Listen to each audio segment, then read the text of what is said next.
Good afternoon, everyone. I'm seeing that we're reaching our critical mass here. A couple stragglers still coming in, but let's go ahead and get started with today's technical workshop. And that now my camera should be working. There we go. So hello, everyone, and welcome back to the 2050 MTP Metropolitan Transportation Plan Technical Workshop Series. My name is Taylor Laurent, and I'm serving as the 2050 Metropolitan Transportation Plan's Project Manager. This 2050 MTP Technical Workshop Series will serve as our forum for focused and detailed group discussions on technical components of the 2050 plan, and we have a wide group of participants that are with us today and included in all of these workshops. We have representatives from Orange, Osceola, and Seminole counties, our 20 cities and towns, Lynx, the Florida Department of Transportation, and many others. So we have a shorter agenda today with most of our time together reserved for polling and discussion. And in case anyone needs access to it, the full agenda packet for today's meeting, as well as the handouts that we're going to be discussing later on in our agenda for today, you can view that on our website. There is a link in the chat for you all to access if you don't have that readily available. But today we will begin with a brief overview of the ongoing work efforts for the development of the 2050 MTP, briefly refresh ourselves on the 2050 revenue forecasts and the feedback we've received to date on the illustrative funding scenarios in our discussions a few months ago. And then we will review the second draft funding scenarios, which build upon the consensus we've achieved to date in regards to those funding scenarios, and really focusing in on the few remaining questions, final details that we want to get buttoned up. And then we will be asking for your thoughts and open up the virtual floor for comments and discussion today. Now, these topics will be followed by our public comment section and a review of our next steps for the 2050 MTP. And I keep seeing our participant list grow, so if you do have any questions during today's technical workshop, please either type them into the chat box or the Q&A box located at the bottom of your Zoom screen. We will be pausing periodically throughout the presentation to answer those questions. If you would prefer to ask your question aloud, please use the raise your hand button, also located at the bottom of your Zoom screen, to let our team know that you have a question. We will answer these questions as time permits, either during our brief pauses between agenda sections or during our open discussion period towards the end of the meeting. I thank you in advance for your understanding.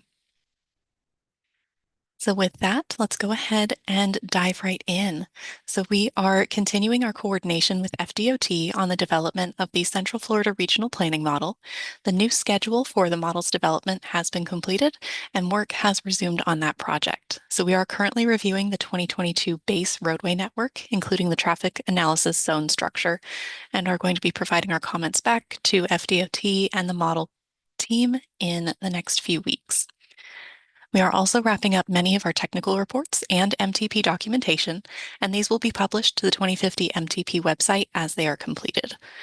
And then finally, the review period for the MTP Planning Consistency project lists, where we document transportation project needs that are expected to be funded outside of the MPO process.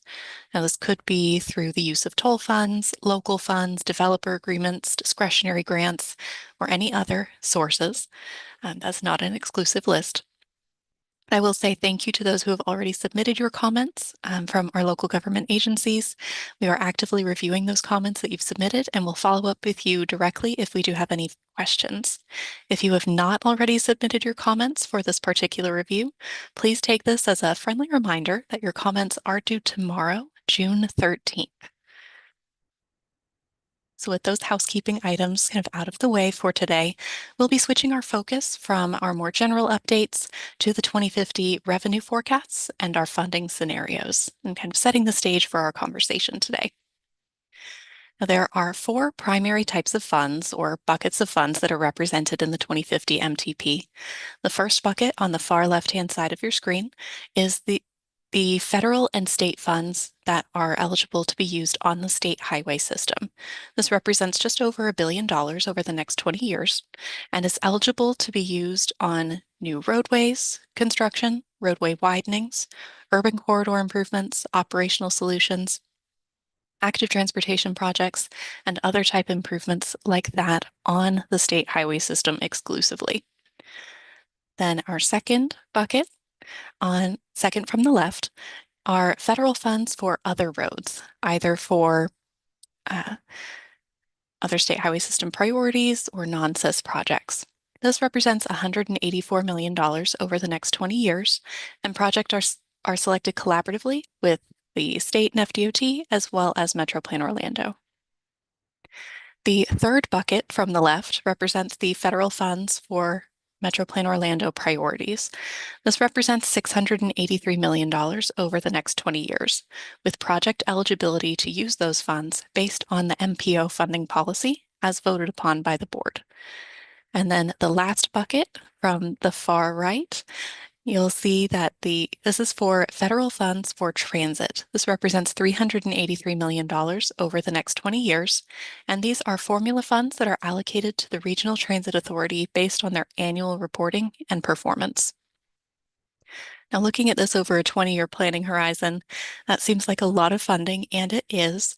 But in terms of what we can accomplish on an annual basis, we can see that we have just about $54 million per year for those improvements on the state highway system. Again, that does include the roadway widenings, urban corridor improvements, new construction, and the like. That other roads project bucket ends up being about $9.2 million per year. Our third bucket from the left for MPO projects equates to about $34 million per year. And then our last bucket represents $19 million per year for the Central Florida Regional Transportation Authority. All of these funding types will be represented within the 2050 MTP upon its completion. However, Metro Plan Orlando only has funding authority over the federal MPO or TMA funds shown in the third bucket from the left, that navy blue one. So when I refer to funding authority, that is a direct nod to our funding policy, which informs us on how the MPO TMA funds within this particular bucket are to be spent. Now, the existing and adopted funding policy was established in the 2045 MTP. That's what you can see here up on the screen for reference.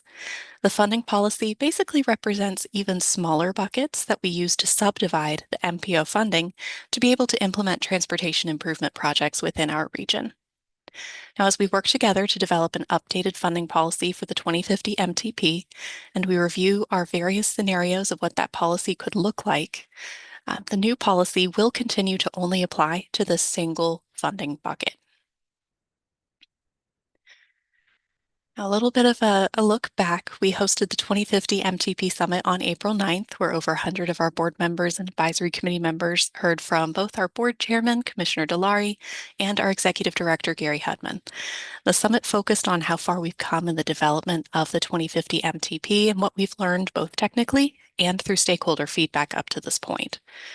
And this summit also served as a starting point for the development of the MPO funding policy, and by reviewing several illustrative funding scenarios live at that meeting together. And we spent the majority of the time gathering feedback on those funding policy options by reviewing those illustrative funding scenarios and participating in an activity about making money move. And we received feedback directly at the summit from you, our technical workshop participants, the very next day on April 10th, and from our advisory committee and board members throughout April and May, all building on the public feedback that we've been collecting for the past year. The feedback generally fell into these 5 themes. The first, a desire to change our course in terms of the funding policy from the 2045 plan and make a few adjustments for 2050 rather than staying the course with what we've been using to date. There was also a desire for a balanced multimodal approach to be used in the 2050 funding policy and to include the 5 modal categories shown here on the slide: complete streets, transportation systems management and operations, TSMO, active transportation, transit capital, as well as safety with a focus or through a high injury network countermeasures focus. And we also saw a desire for incorporating more flexibility into the long-range planning process and interest in evaluating the feasibility of adding widening and new roadway development into the MPO TMA funding policy. Now, of all these items, we're going to be building on the consensus that we have developed together so far, and then evaluating those few remaining options, those last few questions and details, before And we're going to do some of that today. But before we dive into that, there is a new term that we need to talk about, and that is boxed funds. Now, we haven't yet discussed the use of boxed funds as part of this MTP technical workshop series, though our advisory committee members who are on the phone on the line here will likely remember this from one of my presentations. Now, boxed funds are used to set aside funding for specific programs as defined in the Metropolitan Transportation Plan, and then those funds are utilized throughout the plan's implementation to fulfill that program's requirements. An example of boxed funds from the 2045 plan is for Metro Plan Orlando's annual traffic signal retiming program. Funding was set aside in the 2050 MTP, put into that box, and then specific projects have been identified and implemented through that program on an annual basis.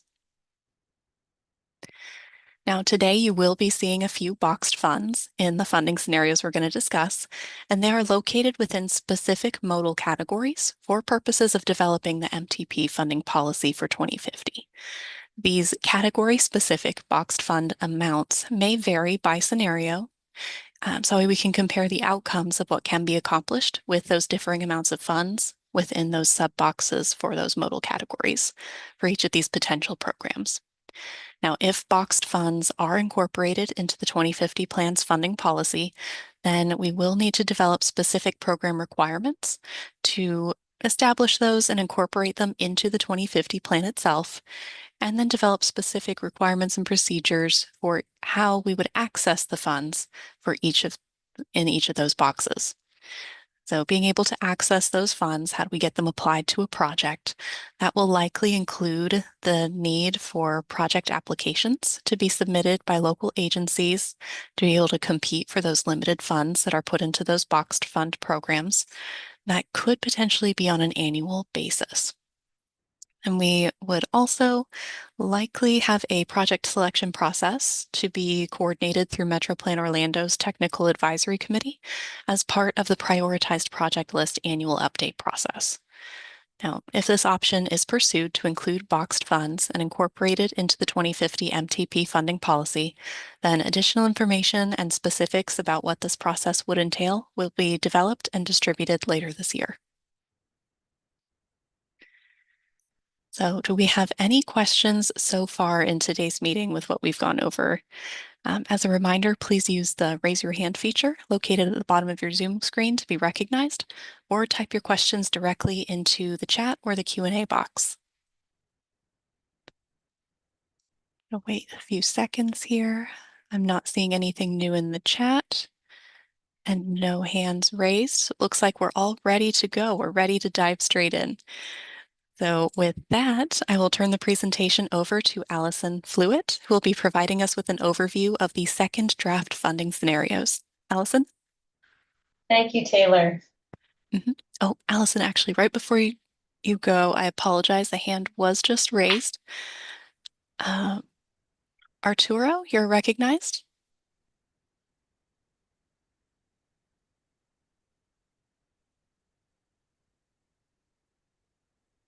Or it looks like he put his question into the chat. Right now we're looking at things, Arturo. So Arturo asked, do we have breakdowns by county? I'm assuming that is a question related to the funding amounts, the MPO buckets that we were just looking at. At this point in time, we have not done any more detailed breakdowns for specific jurisdictions or locations, but that is kind of something that will be looked at after we've decided what that funding policy is. That's kind of a next step coming down the line to make sure that we are seeing a good distribution of projects being implemented throughout our 3-county area. So more information to come a little bit later this year. So Allison, I think I'll turn it over to you. And Arturo, if I have any other information, I will put that into the chat. So Allison, all yours.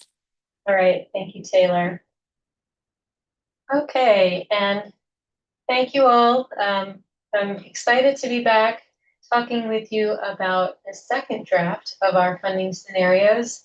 And this very much takes the progression of thinking about how our funding is structured that Taylor just spoke with us about and kind of takes it into the next steps about how we want to kind of think about this today. So moving on to the next slide, I do want to remind everybody about the handouts that we have available. Let's see, Taylor, do I move these forward or there we go. So there's a handout available. This was actually attached to your agenda packet in the calendar invitation. And Taylor has actually posted the agenda packet with the handouts for today's meeting into the chat as well. So if you don't have that calendar invite handy, you can just click on the link that is now included within the chat. I do invite everybody to take a look at those handouts if you have a chance. This does give you this similar content that we are looking at on screen today. You're certainly invited to spend a little bit more time with each of those. I want to just give you a quick tour of what you can see within the handouts as we go. So beginning with the top here, we have our scenario name and our definition. So this helps to set the stage with what we believe each scenario is essentially representing in those core components. Moving on from there, we go into our annual funding allocation comparison. So this is no more difficult than just a pie chart. And again, you'll see these represented throughout today's presentation.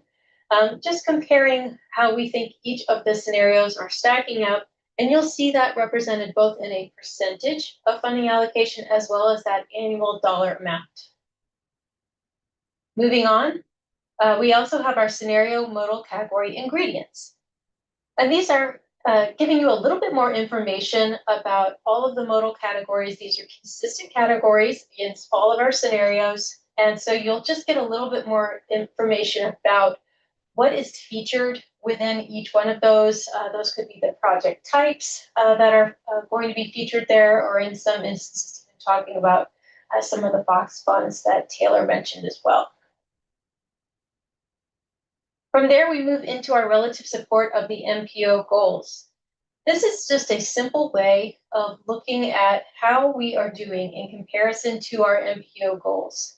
And for those of you all that don't recall from the last time, we essentially wanted to relate everything back in these scenarios to the 5 MPO goals of safety, reliability, connectivity, community, and prosperity. Now, it just so happens that the handout that we're looking at right now is about our stay the course scenario. And all of our other scenarios are actually going to be compared to the stay the course scenario. So every gauge on this one is going to be right in the middle at that neutral, but you'll see some more variation as we go scenario to scenario. And then finally, we have our scenario outputs. So this gives you a little bit more of a peek at the performance of the scenarios. So if you want to know more about some of the different projects or improvement types that are going to be composed within each of the scenarios, the quantities that are represented, most of those are going to be displayed over the life of the MTP. Some are noted on an annual basis, and that is actually indicated within the handout itself. And then you'll see the units there. Some are in miles, some may be indicating particular project types as well. So again, I do invite you all to continue to check out those handouts as we go, but we're going to be pointing out some of the elements that are composed within those handouts within the slides over the next few minutes here. And we start that on the next slide here, which is our scenario comparison. And this is just our opportunity. As we mentioned, we've had the chance to work with you. Taylor recounted the process from our initial scenario setting and some of the feedback that we received from that. This was essentially our opportunity to take this second set of scenarios and go back to the stay the course, which, as you all just saw, this was articulated earlier in our presentation as our 2045 funding policy. So this is a quick at a glance to compare all of our scenarios against one another. And you'll see that we have termed our 4 new scenarios as our safety set aside. We're categorizing safety, ITS set aside, and restricted active transportation. and widening new corridor category. So each of these are kind of highlighting some of the things that are most distinctive about those particular scenarios and what we were most interested in testing within that scenario based on the feedback that we received from you throughout the previous meetings and touch points. So we're going to go through each of these scenarios one by one and talk a little bit more about what comprises those scenarios, some of the particular performance areas that fall within each one. Once we've had the chance to go through each one in a little bit more detail, we're actually going to come back to this same scenario comparison slide so everyone has a chance to see them once again, side by side. And then you'll actually get a chance to see some of those performance measures side by side as well. So just wanted to give a little bit of a preview of coming attractions on that. But we will dive in first with our safety set-aside scenario. And just to give a little bit of a highlight that is included here, as you see, we are including a funding allocation for our independent high injury network countermeasure projects.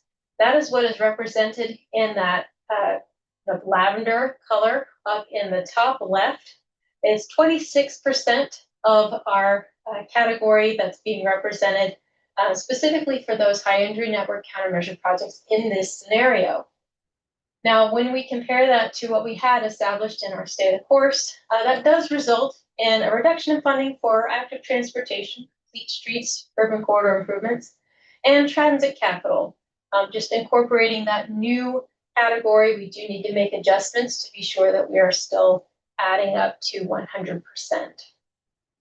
But let's take one step further and look at the scenario performance by the numbers for our safety set-aside scenario. And we're not going to go one by one through each one of these. I think it may be a little bit more productive to just highlight some of the things that are of most significance that change from scenario to scenario. And the most notable performance numbers here in this safety set-aside scenario are the 16 safety projects on the high injury network and the 37 miles of state highway system safety improvements. State of course does not contain the safety set-aside, so this is in addition of funding towards these areas. Also, you'll note that there are 154 miles of TSMO improvements, which is also a reflection of this scenario's secondary focus on TSMO. I noted those funding reductions in some of the other modal corridors to support the safety addition, which you can see in some slightly reduced numbers in our buses per year, of reduced miles of trails and side paths, and reduced miles of complete streets. I also want to call attention to our gauges, the relative support of our MPO goals compared to the state of course scenario.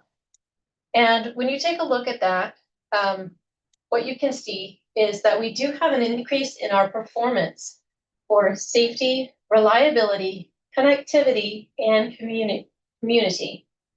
So this is a strong performer against all of our goals. And again, this is just our opportunity to essentially look at this from both a quantitative and a qualitative perspective as we consider the projects, the project types, and then the funding allocation and how that's actually being done within this scenario.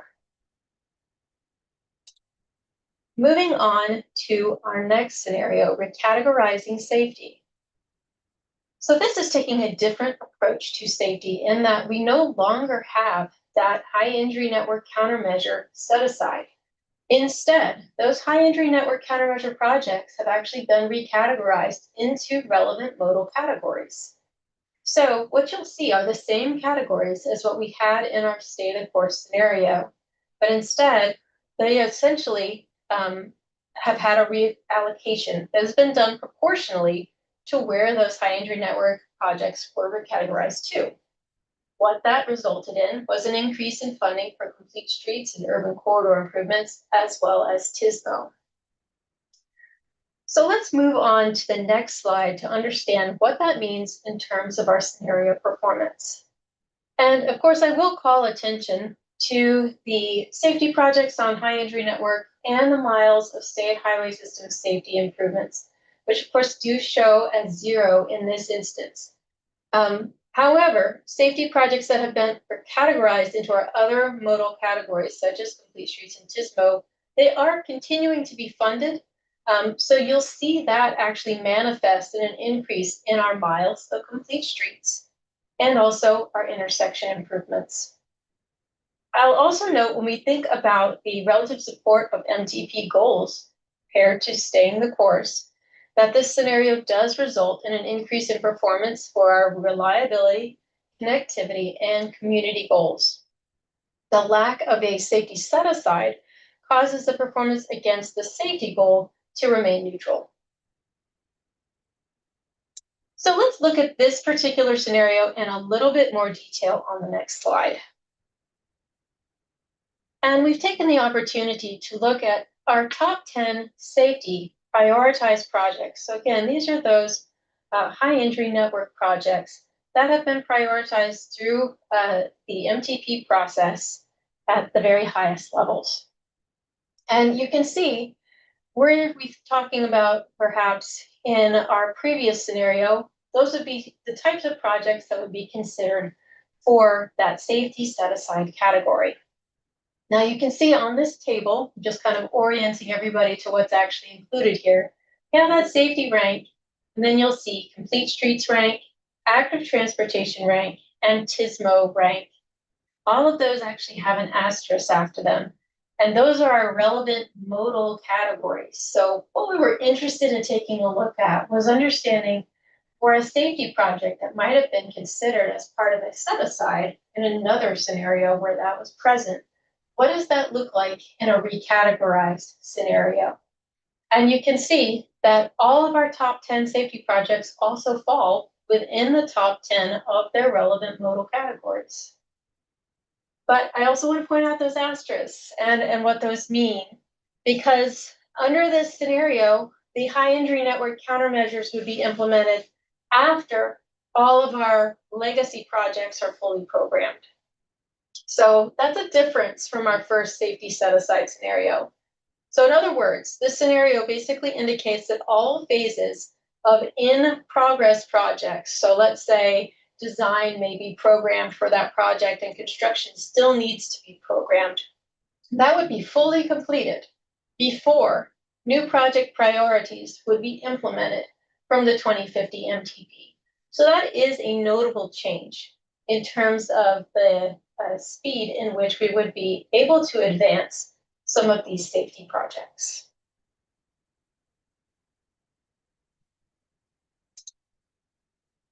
All right, from there, I think we'll go ahead and pivot into our next scenario, which is our ITS set aside and restricted active transportation scenario. And this one is fairly clear from its title. It does include an annual set aside for ITS projects, intelligent transportation systems, within the TISMO category. The other thing that's notable here is that we are limiting our active transportation category to only include trail projects. So that's just a little bit more constricted than how it has been considered in some of the other scenarios. Let's go ahead and progress to our scenario performance slide. So, excuse me, this scenario does include a safety set aside. So you'll see 13 safety projects on the high injury network and 32 miles of those state highway system safety improvements. The emphasis on TISMO that is included in this scenario is reflected both in the 134 miles of TISMO improvements and the 15 intersection improvements that you see within this scenario. I'll also note that restricting active transportation to trails results in a total of 6 miles of trails within this scenario. That's fairly similar to the number that's seen in our stay the course scenario, but exceeds what we're including in our safety set aside scenario. I'll also just note that as the MTP prioritization exercise was undertaken, many of the highest priority active transportation projects are, in fact, trails projects, which results in the trails projects being consistently well represented within all of our scenarios. Taking a look at the relative support of our MTP goals compared to staying the course, we see that This is very similar to our safety set-aside scenario with an increase in performance for safety, reliability, connectivity, and community. Okay, with that, let's move to our final scenario, which is our widening and new corridor category. So the widening and new corridor category is distinct in that it does include a new funding category compared to the other scenarios we've talked about today to support construction for widening and new corridor improvements. So you can see that in our yellow category there, it's 30% of what is included in this scenario's description. There is some funding still allocated separately for high injury network countermeasures. So that is 15% of what's included in this pie piece. As a result, there is some reduced funding for complete streets and urban corridor improvements, active transportation, TSMO, and transit capital. So let's move into the scenario performance for this scenario. The most significant change in this scenario is, of course, the addition of the roadway widening and new corridor improvements. So we're looking at approximately 16 miles of these projects being able to be completed through this scenario. But it is notable that when we talk about 16 miles, that is the amount over the life of the MTP. So that roughly equates to less than 1 mile per year. This scenario, as we mentioned, it does carry forward the high injury network countermeasures, but at a lower level than the other scenarios that are featuring that category. So you do see that reflected in some of the lower numbers for our safety projects on the high injury network and the miles of state highway system safety improvements. Other improvement types are also represented at a lower level due to the allocation of funds to widening and new corridors. So pivoting over to our gauges, compared to our MTP goals, safety does continue to increase in its performance with that set aside. However, we do notice that connectivity and community, we think about what those definitions comprise, actually see a reduction in their performance. Okay, so we've had a chance to go through all of our scenarios. So let's go back to where we began, which is a comparison of all of our scenarios. And you'll see here also our stay the course scenario as well. And this does give us the chance to reflect on some of those variations that we see and the kind of the biggest testing elements that were being looked at between these different scenarios. You'll notice some of those biggest differences appearing in our recategorizing safety, particularly with its high injury network countermeasures, and that being present in our other scenarios. And then obviously our widening and new corridor development, which has that category present, whereas our others do not. This may be something that we are able to go back to. I do encourage you all to continue to reference your handouts through the discussion that we have that follows this piece, because that's an easy way to kind of go back and do that scenario to scenario comparison. But once we've had a chance to think about all of these side by side, we also wanted to give one more different perspective about those scenarios, which is a scenario comparison, looking at those performance areas. And again, each of our handouts has these scenario performance areas represented. But the handouts actually do include a mix of things that are looking over the life of the plan and things that are looking at more of an annual basis. And that is indicated on the handouts kind of at the different indication levels. And that's how our previous slides were actually set up as well. So we wanted to have this table in here that just puts everything on that annualized level so that you can truly see what that looks like on a year-by-year basis. I think one of the takeaways when we kind of compare these to each other, there are some different performance areas that remain relatively similar across all of our scenarios.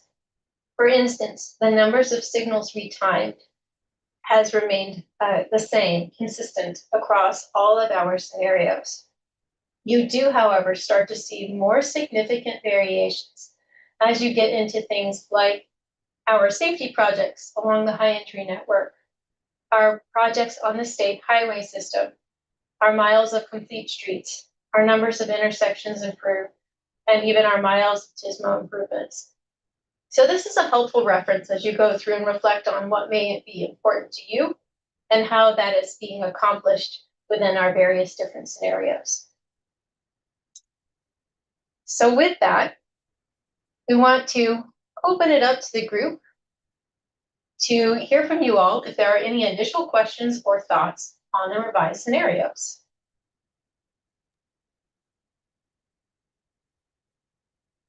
All right, thank you so much, Allison.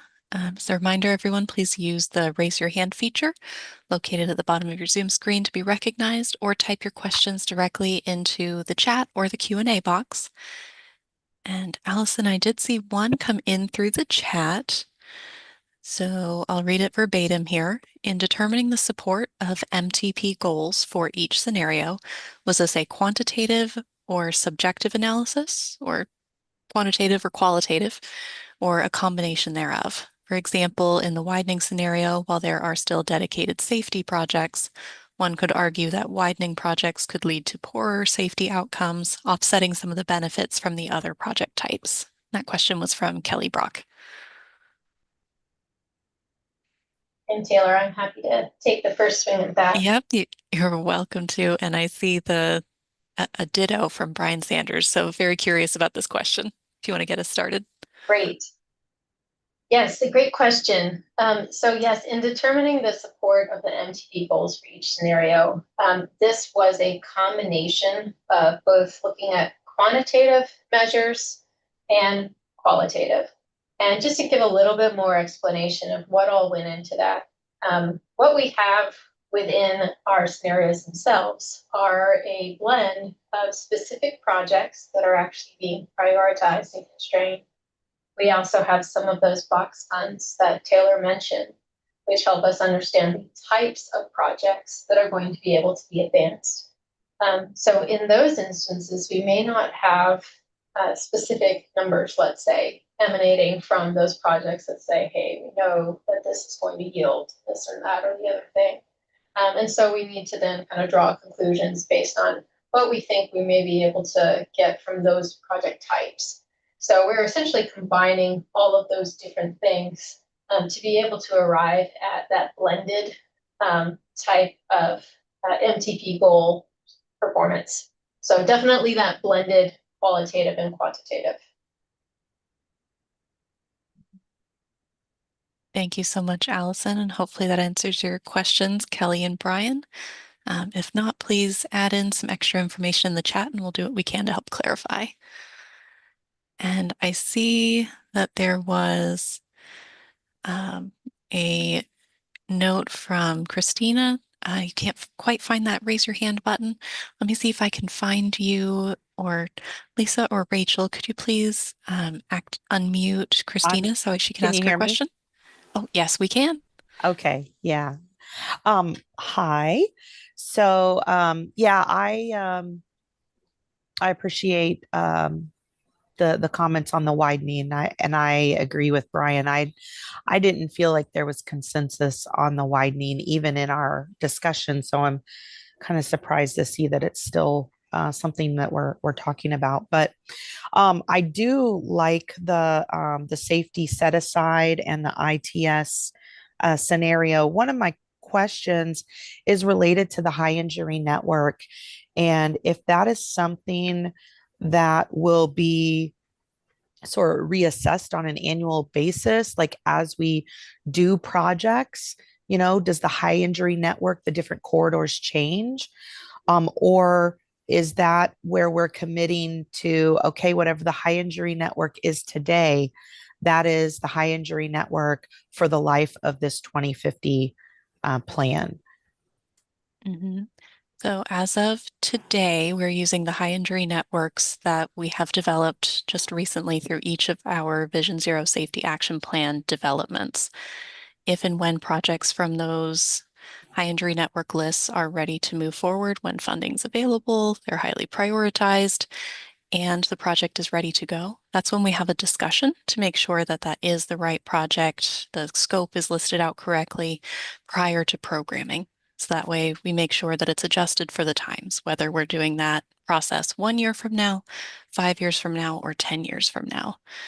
But as we kind of look to how we're updating those high injury networks individually and as a region, Alex, I'm going to tag you to see kind of what our thoughts are and what that future might hold for the Vision Zero high injury networks. Yeah, I think that's still a little up in the air. Our board and many local jurisdictions just adopted Vision Zero action plans, based on a high injury network. I believe looking at the years 2018 through 2022. Um, Metro Plan Orlando, as part of our Vision Zero initiative, will continue the data monitoring and kind of tracking of crash indicators.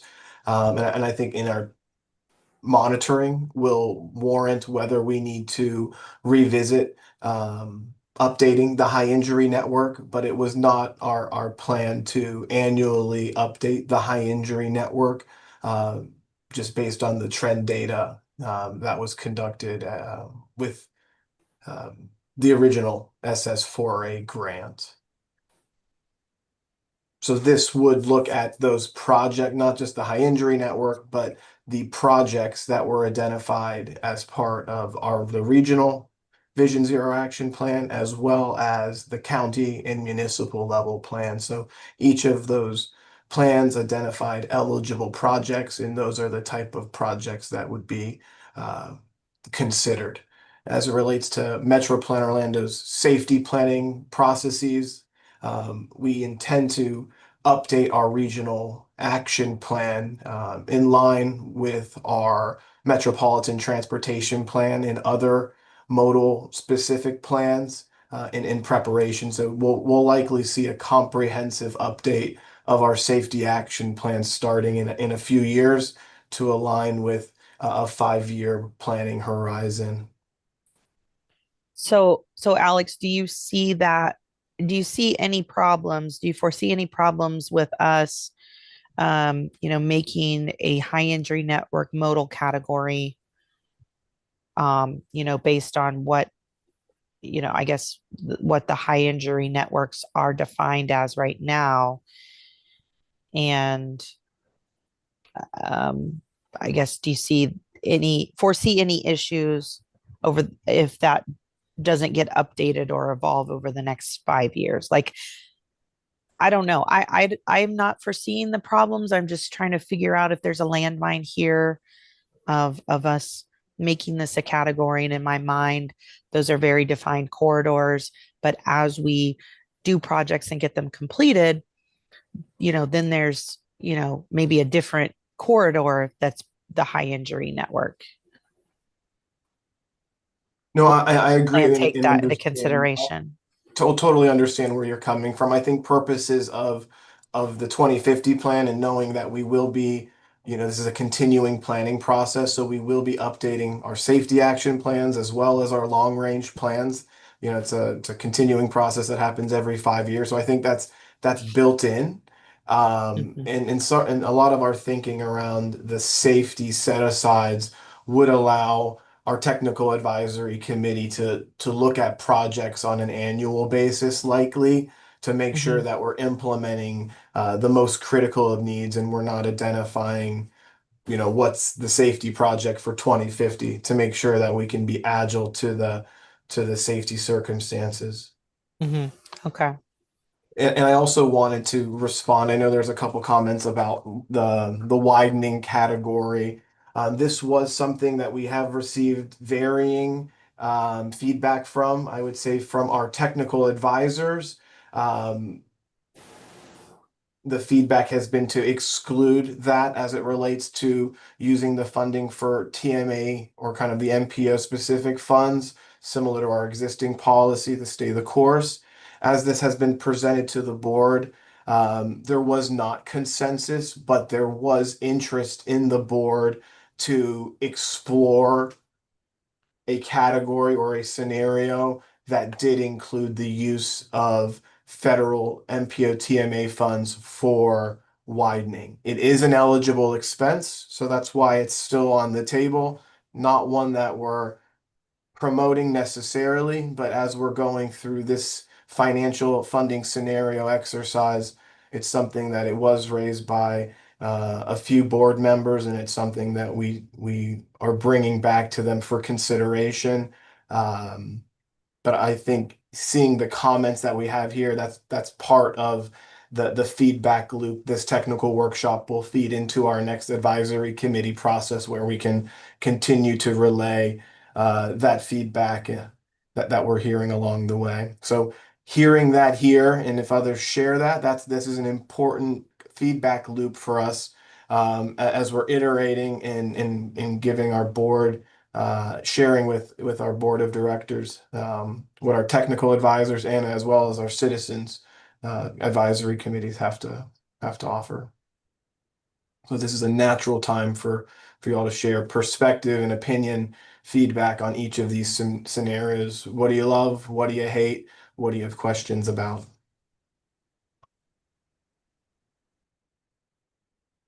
Thank you very much, Alex, and thank you for addressing those next couple comments. Are there any other kind of immediate near-term questions we want to ask about these scenarios? Or shall we turn the tables and ask for your direct thoughts and ideas about some of these different items we're exploring? We'd like to poll you and get your thoughts and opinions on them as well. Not seeing any new hands raised. I'm not seeing anything new in the chat, so I think that's the cue to ask you some questions. So thank you very much, Allison and Alex, for answering these questions today. And Allison, that was an excellent overview of our 4 second draft funding scenarios. So now we're going to be asking you, our technical workshop participants, for your thoughts on a few very specific items that have been explored in these funding scenarios. We are going to put some prompts in the chat. You'll also see them on the screen at the exact same time. So please share your thoughts either verbally in the chat so we can encapsulate your feedback as we take it to the next steps of our advisory committees and our next board meeting. So without further ado, question 1, let me put it in the chat as well. So a very straightforward question. Our first question is, should we continue to maintain a funding set aside for that high injury network countermeasure, so safety project category, or should those projects be recategorized within our other modal categories for future implementation? So do we include the high injury network countermeasure slice of the pie, or do we not? That's the question we're asking today. Starting to see a few responses coming in. Lots of yeses and ones so far, so good to see. A couple no's, still looks like 90% yeses, 10% no's from what I'm seeing as the results are coming in. And all estimates in my counting today is approximate, not to be considered final results, because I'm doing this live. Final feedback will be presented and summarized at the upcoming advisory committee meetings. Okay, seeing a few changes here. Looks like we're getting a few no's, desire to see the projects recategorized into those individual modal categories. So we'll wait a little bit longer here for everyone's thoughts and responses to come in. Would anyone like to volunteer to expound upon their answer, why they're saying yes or why they're saying no to recategorize?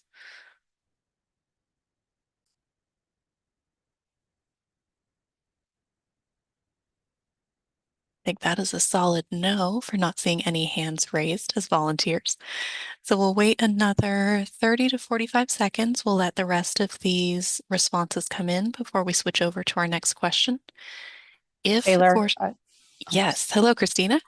so I'm a yes, and I guess I'll just throw in my 2 cents. I think the high injury network set aside, it's a very data-driven approach. We did a lot of homework, a lot of information provided to show, where the needs are. And I think this is a really direct way to kind of move the needle in the fastest way possible and save lives. All right. Thank you for sharing your perspective, Christina. I see one additional perspective that was shared in the chat, so I will read that one aloud. Um, a, a statement from Adam that every project should be for safety and should be resolving some high injury issue. Adam, is that a potential restriction you're proposing on all project categories, that they must be on the high injury network to be eligible for MPO funds? Well, I mean, I feel like it's going towards, everything the MPO is for is like creating safety in our network. And so if it's not improving safety in some way or the other, what are we spending the funds on? I said that's why I say everything that we spend funds on should be improving safety. Every roadway is unfortunately is an injury network. May not be intensely high injury, but I said that's why I think those funds should be spent towards all projects, not as a separate category. Okay, thank you for elaborating on that for us, Adam.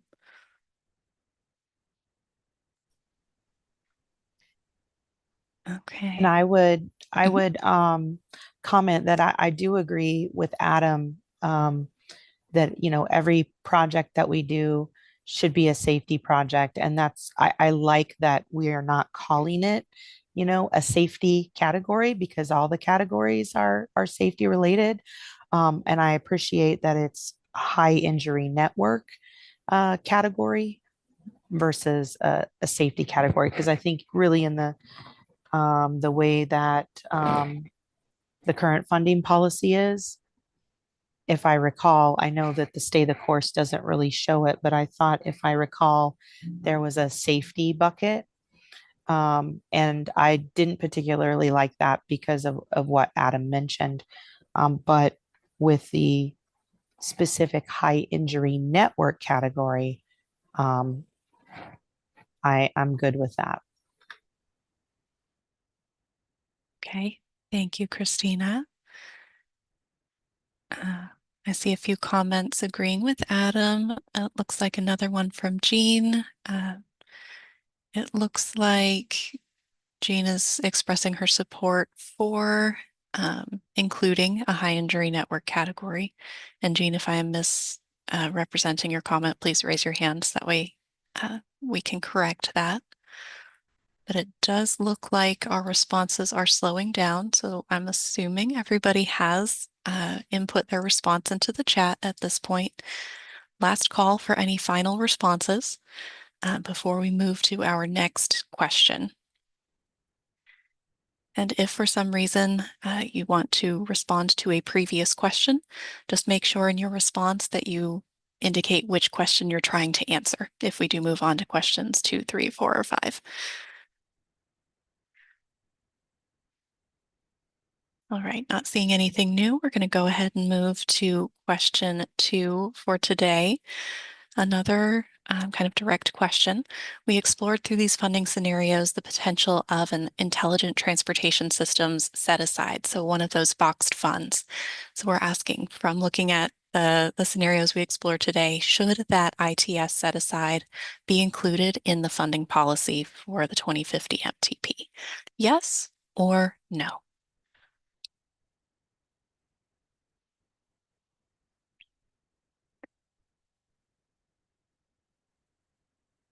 Right, I'm seeing a few people are very quick on the typing trigger. I'm impressed. And the ones that I'm seeing respond first are actually a few members of our TISMO advisory committee.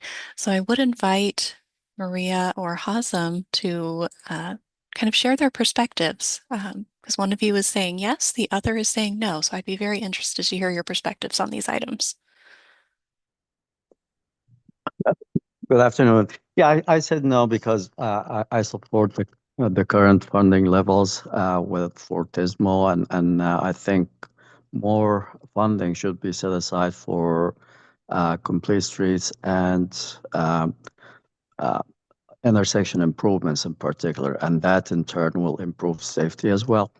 So I did not support the set aside for safety or uh, ITS for that reason.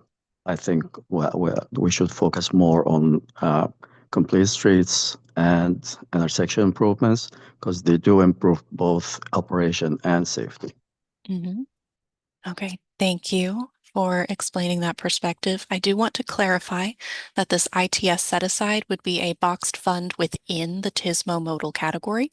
So the TISMO percentage would remain the same as what is shown in your handouts for where this is included. But there would be a set aside of those funds within the TISMO category specifically for ITS projects, or the funds would be used more broadly for all TISMO projects, TISMO and ITS. Hi, Taylor. Can you hear me? Yes, I can hear you, Maria. You're a little faint. Okay. Trying to get my volume up. I'm sorry I haven't been able to find the Okay. raise my hand. So Nope, that's I can why. see you a little bit. I can hear you a little bit better now. Okay. So I say yes because I think ITS is moving so fast that at some point to me it seems reasonable that we set aside funds for that. I can see a complete street and completely ignoring ITS. And to me, I think it should be a set aside. It's going, progressing. I think this can help a lot on traffic operations and safety, and that's what I would like to see as a set aside.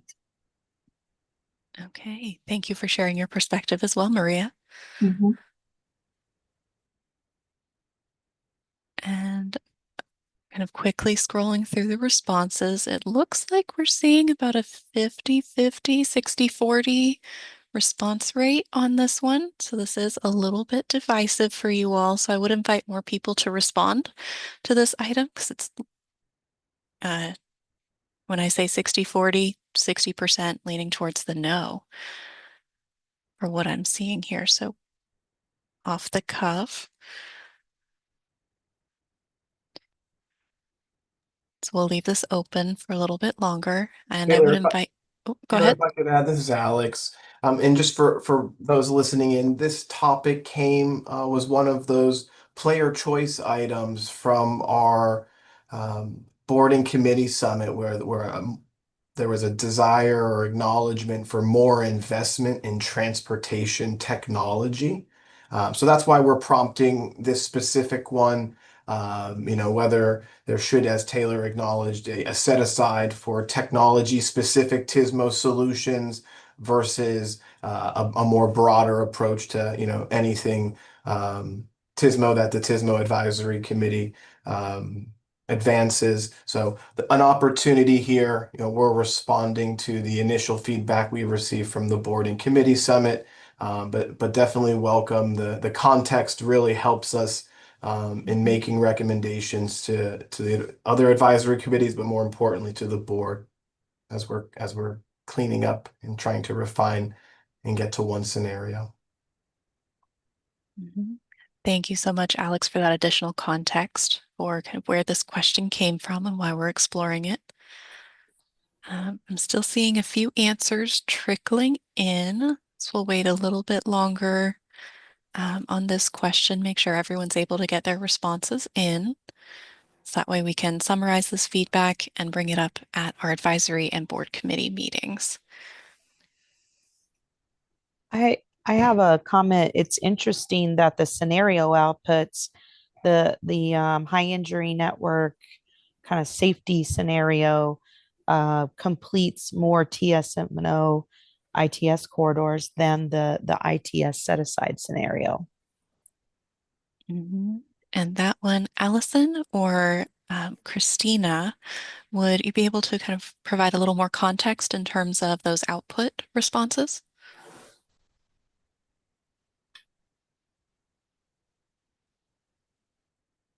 Sorry, just hopping back off of mute there, Taylor. No problem. Yes, and I want to make sure that I heard it correctly. I think we were talking in comparison to the safety set aside scenario, or was it the state of force? It sounded like it was the safety set aside. Yeah, it completes when you look at the TISMO ITS corridors on the scenario outputs for Mhm. that scenario versus the ITS.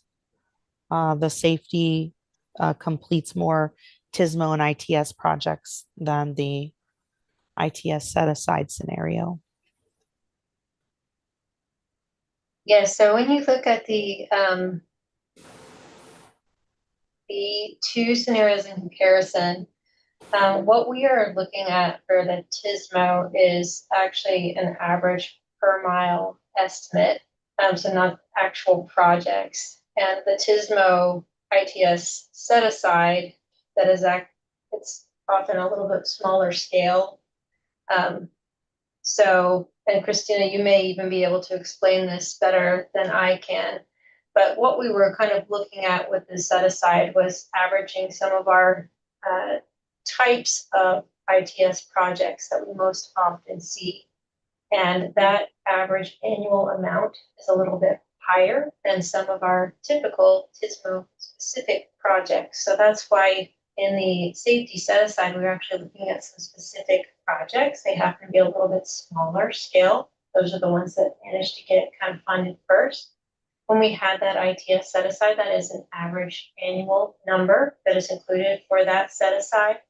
And so we end up with the number of projects kind of being shown as being a little bit less, but it is inclusive of that set aside, which is a little bit higher on an annual basis. Thank you for that extra context, Allison. I appreciate that. Um, okay, I'm not seeing any other responses come in, so I will take us on to our third question of the afternoon. And this one will show up in the chat and on the screen. And again, to the TISMO question, we will be bringing all of these responses back to our advisory committee meetings to share what we learned from this meeting today and continue the discussion together. So advisory committee members, be ready for your meeting at the end of the month here. So our third question today is, should the active transportation category be restricted to only include the school mobility program and regional trail projects? Or should it not be restricted, so it includes the school mobility program and all active transportation project improvement types? We were able to see that through our third scenario, which looked at that potential restriction and what those impacts could be. And I am seeing an emphatic no so far in all of these responses. A few yeses here and there, but everyone was very quick on their typing this time.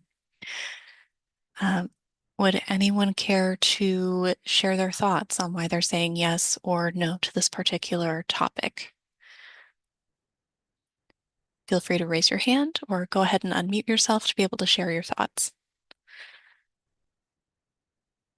Or considering we're at Taylor? 90%. Yes, go right ahead. Yeah, this is Adam. I'm Mhm. just kind of curious as to what benefits would it give us to restrict it to just those two programs as opposed to being open? Mhm. So this is another item that was raised at the MTP Summit. If we remember our Making Money Move activity, this was one of those items that was raised under the Player's Choice category.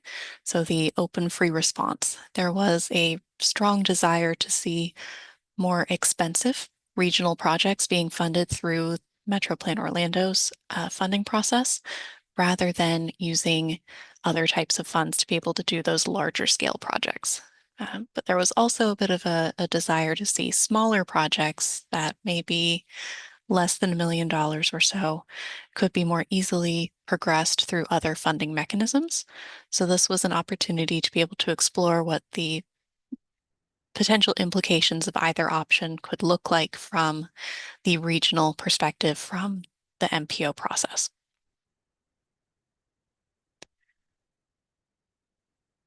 Hopefully that was able to answer your question, Adam.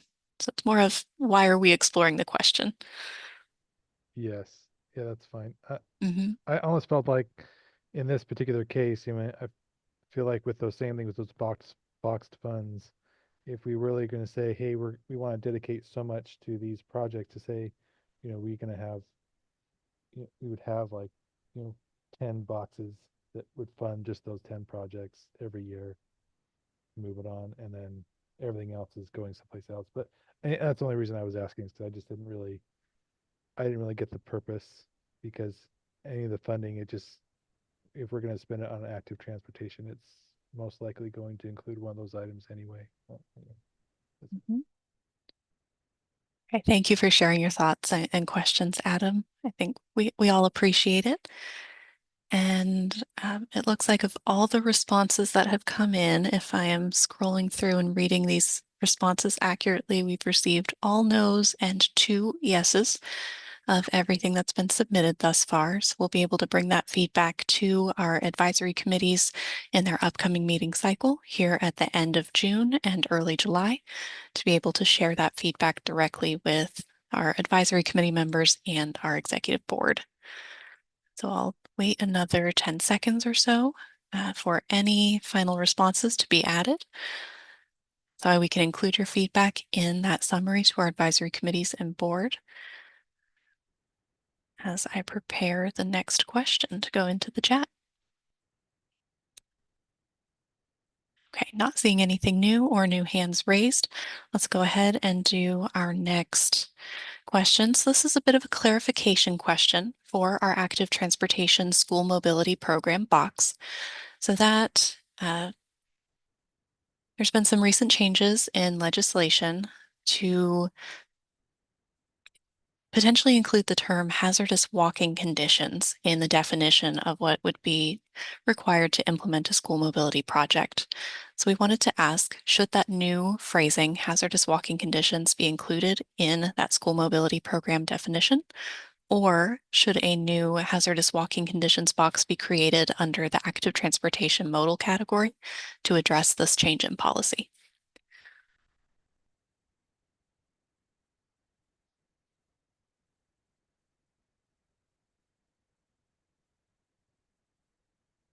Or I guess if one third option we can add in as well is uh, no, do not, or we have questions about this. I'm seeing a couple yeses include in the larger category rather than its own specific sub-bucket for hazardous walking conditions.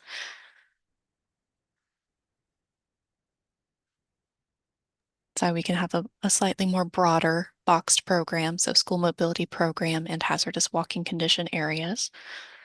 Looks like that's the feedback that we're receiving thus far.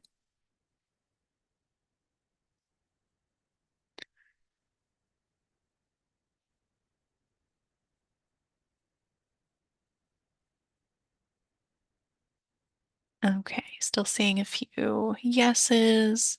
Oh, and there is one question in there. So what will the difference be? So this is something that is more of a policy change. We didn't explore it directly within these funding scenarios. But if we think of the active transportation category itself, right now we have a school mobility program box that's going to have funds dedicated to it.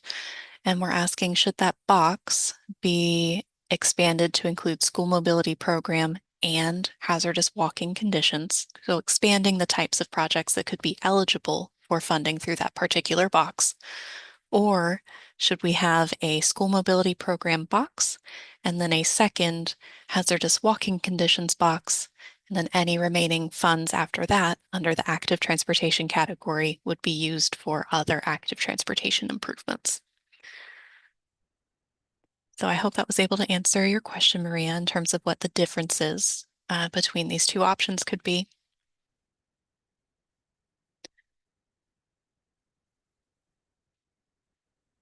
Okay. Still seeing some responses come in, scrolling back up to the top where the question was included. Mostly seeing yeses, a few nos here and there. Would anyone like to elaborate upon their response, either a yes or a no, to share your thoughts with the group?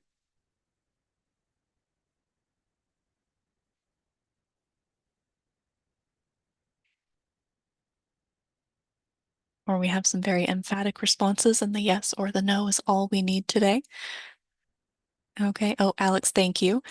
I missed that. I must have missed that question in the chat. But if you had a question about what that hazardous walking condition definition is, Alex just posted a link to that state statute in the chat, so you can take a look and peruse that legislation to inform your response either here today, or if you're one of our advisory committee members, for you to provide additional feedback during the committee meetings at the end of this month and early July.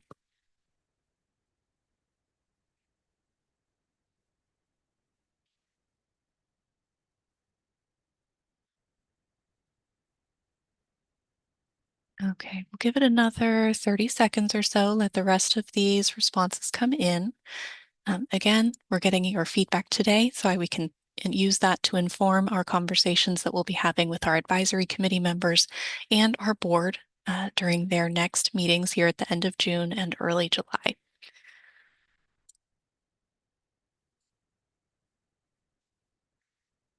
Not seeing any new responses or any hands raised.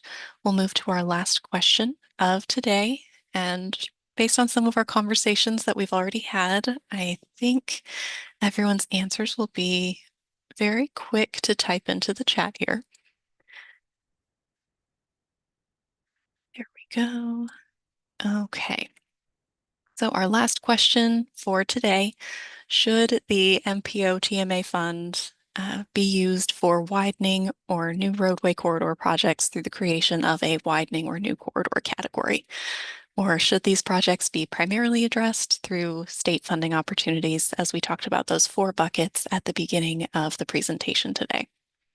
So yes means include it as a new category.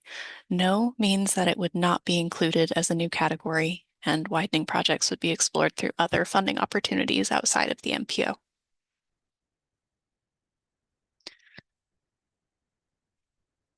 Okay, I think my preamble, everyone was ready to go. This is very quick.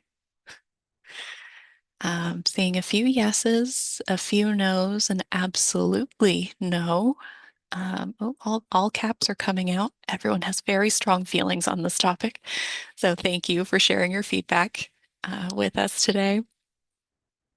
It's like Alex mentioned a little bit earlier in the presentation, we've been receiving kind of mixed feedback on the fence in terms of these particular topics for widening and new corridor development.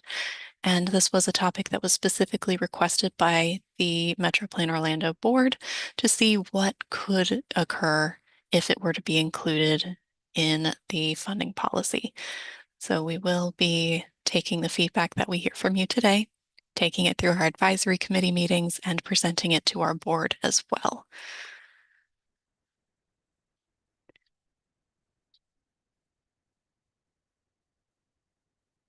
Okay. Still seeing some responses rolling in here. Would anyone care to elaborate on their particular response? And there's one person who said yes so far, so if I'm not hearing anything, I'm probably going to call on you.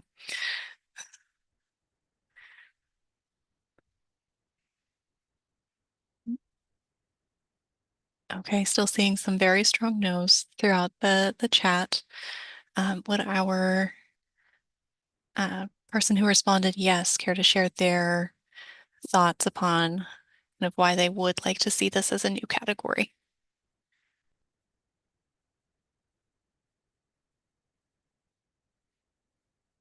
In terms of the no's, we're seeing, I'll characterize some of the way it's been typed to share the emphaticness of those responses.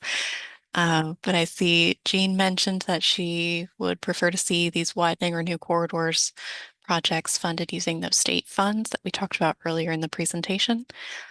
and that from Kelly, that it's a potentially ineffective use of Metro Plan Orlando's limited funds to be cutting out of that approximately $35 million per year.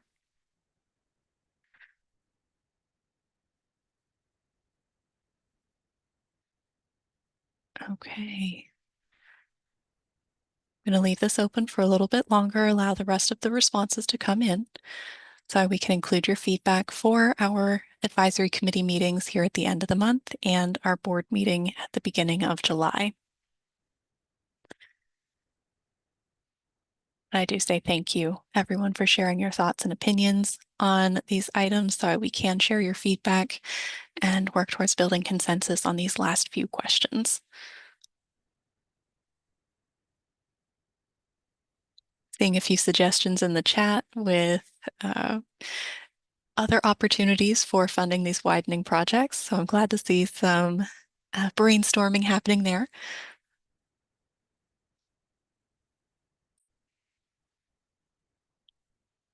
Give this another 30 seconds or so since we're still seeing some activity in the chat. And I want to make sure everyone's thoughts are included for when we summarize this feedback for our advisory committees and board.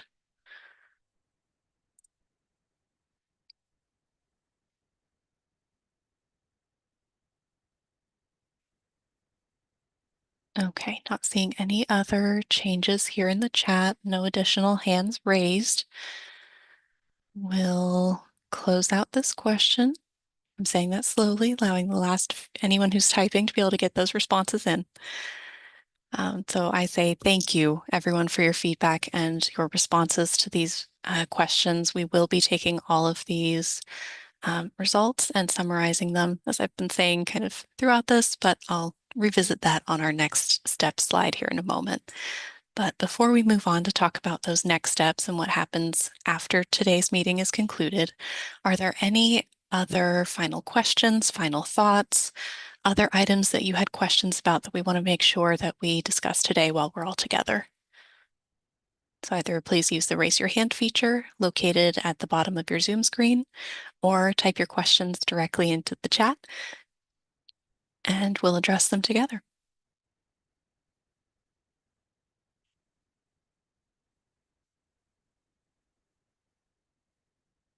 Okay, I'm not seeing any hands raised on our participants list, and I am not seeing any activity in the chat. So I will go ahead and step over into our next step slide. But if you do have any questions, feel free to go ahead and type them into the chat. And if we have some extra time here at the meeting, we'll address them at that point in time. Otherwise, we'll follow up with you after the meeting.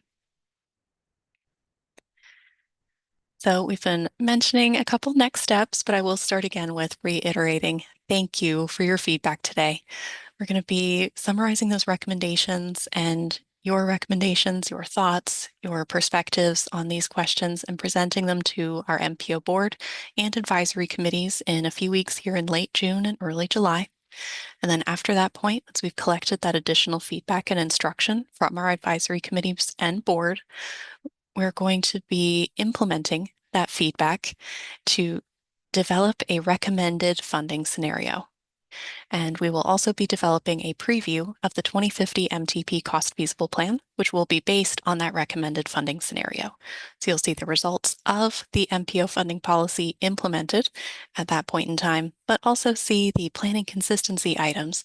So what are those state highway system projects looking like? Where are those state funds being used, and our other funding types that we were talking about at the beginning of the presentation. So one more opportunity for open discussion. Any other thoughts, questions, ideas about the 2050 MTP that you have? Please use the raise your hand feature to let us know that you'd like to speak, or type anything else into the Zoom chat or the Q&A box so we can respond to your questions.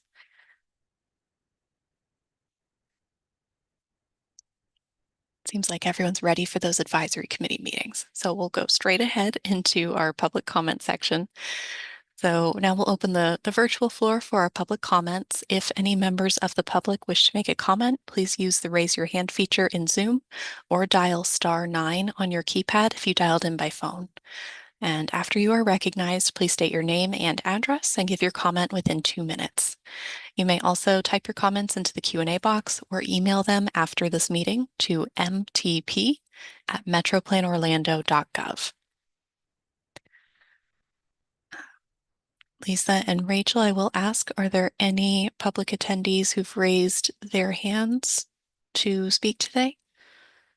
I don't see any hands raised online, Taylor. Okay, thank you so much, Rachel. I appreciate your help keeping an eye on that one. So not seeing any public comments for today, we'll go ahead and just kind of give a preview of where we're headed. So thank you everyone for your active participation in today's technical workshop. As we look forward, we are nearing the end of our 2050 MTP process. We're at about the 3/4 point here in mid-2025. So we have 2 technical workshop meetings left this year. The first will be on August 14th and October 9th, respectively, with our 2050 MTP public meeting scheduled right between them on September 29th. Now, this is the first official announcement about the MTP public meeting, so do please mark your calendars if you'd like to attend, but more information will be distributed as we get closer to the public meeting date. And you will be receiving invitations for the 2 technical workshops in your inboxes in the near future. And as I mentioned, these last few meetings on our previous slide, and with the completion of these critical path items that we've mentioned as our next steps, these will lead us to the completion and adoption of the 2050 MTP in December of this year. So we are well on our way and in the final steps of the development of this plan. So with that, thank you everyone for your time today, and I do hope you have a great day, and we'll be seeing